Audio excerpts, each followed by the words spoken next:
பாலியல் புகாரை அடுத்து நாமக்கல் மாவட்டம் அளமேடு ஊராட்சி ஒன்றிய நடுநிலைப் பள்ளியில் தலைமை ஆசிரியர் உள்ளிட்ட 2 மாற்றம் செய்யப்பட்டனர். ஊராட்சி பள்ளி தலைமை ஆசிரியர் அன்பரசன், ஆசிரியர் பாஸ்கர் ஆகியோர் பணியிட மாற்றம் செய்யப்பட்டுள்ளனர். ஈரானின் ஏவுகணை தாக்குதலை அடுத்து இஸ்ரேலில் உள்ள இந்தியர்கள் பாதுகாப்பாக இருக்குமாறு இந்திய வெளியுறவுத்துறை அறிவுறுத்தியுள்ளது.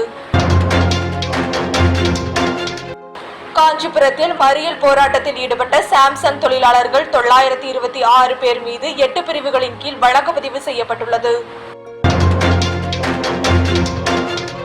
கொடைக்கானலில் வனத்துறை கட்டுப்பாட்டில் உள்ள இடங்களை பார்வையிட சுற்றுலா பயணிகளுக்கு இன்று அனுமதி இலவசம் என்று வனத்துறை தெரிவித்துள்ளது. ஒன்றிய அரசின் சுற்றுலாத்துறை சார்பில் சிறந்த பாரம்பரிய சுற்றுலா தலமாக கீழடி தேர்வு செய்யப்பட்டதாக சு. வெங்கடேசன் தெரிவித்துள்ளார். டெல்லியில் விருது பெற்ற கீழடி ஊராட்சி தலைவர் சுப்பிரமணியனுக்கு வாழ்த்துக்கள் தெரிவித்துள்ளார் சு. வெங்கடேசன். அச்சமின்றி வாழ கற்றுக் கொடுத்தவர் மகாத்மா காந்தி என எதிர்க்கட்சி தலைவர் ராகுல் காந்தி புகழாரம் சூட்டியுள்ளார். மகாத்மா காந்தி சாதாரண மனிதர், நம் வாழ்க்கை சிந்தனை முறையை வழிநடத்தும் தேசப்பிதா என தெரிவித்துள்ளார்.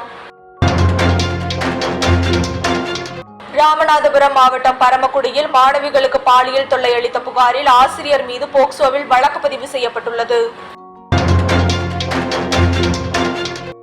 மகாராஷ்டிர மாநிலம் புனேவில் ஹெலிகாப்டர் மலைப்பாங்கான பகுதியில் விழுந்து விபத்துக்குள்ளானதில் 2 பேர் உயிரிழந்தனர்.